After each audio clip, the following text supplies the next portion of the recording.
You already know who it is, Scott O'Connell. But got I recently had gotten some talking points to read from my friend named Roberto Revelicion Figueroa.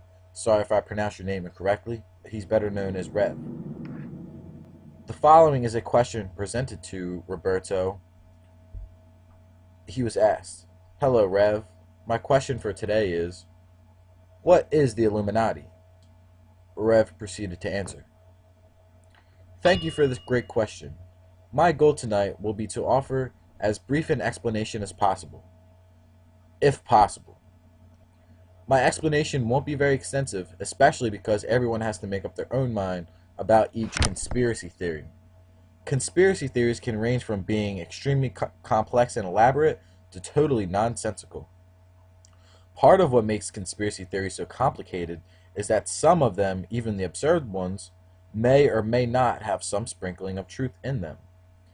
But for the Christian, the handling of them is, or should be, different from the non-Christian. A spirit-filled, Bible-loyal Christian, which is different from what is typically labeled as Christian, doesn't fear things that most people fear, not even death. For God has not given us a spirit of fear, but of power and of love, and of a sound mind. All the hopes of the spirit-filled, Bible-loyal believer rest in the second coming and in God's ultimate plan for a purpose. Moving on. The Illuminati is an offshoot of a secret fraternity called the Freemasons. The Illuminati part of Freemason was started in 1776 by a man named Adam Weishaupt. For more info, Rev recommends you see the YouTube titled The Illuminati Conspiracy by username Rob's Theory. There's a ton of history and complicated explanations for what and who the Freemasons are, so to keep this post semi-short, I'll focus only on the spin-off portion, aka the Illuminati, and the gist of what they want to do. Let's oversimplify this explanation by breaking the Illuminati down into components.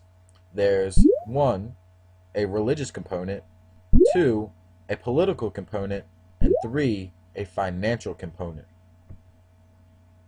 The religious component involves lots of strange and occult type ceremony that have their roots in ancient paganism, which would include some very bizarre satanic rituals and some very perverse sexual practices. The part that most people should be concerned with, however, is the political component of this conspiracy, because that's the part that seeks to affect and subjugate today's society when you hear terms like the New World Order, as Yeezy said, or one world government or globalists. That's the political component that we all need to be concerned with because it's insidious. In just this post, I'm focusing on the political and elitist mindset of the Illuminati, which basically believes society is too stupid to operate in freedom and the basic principles of human rights, and that the population as a whole needs to be controlled by the illuminated ones. The Illuminati is said to seek control of our society through a variety of brainwashing methods used in and by media and television programming, music, educational systems, and political/government components. Essentially, it's an organized plot or secret plotters that create and or manipulate events which in turn result in chaos and disorder.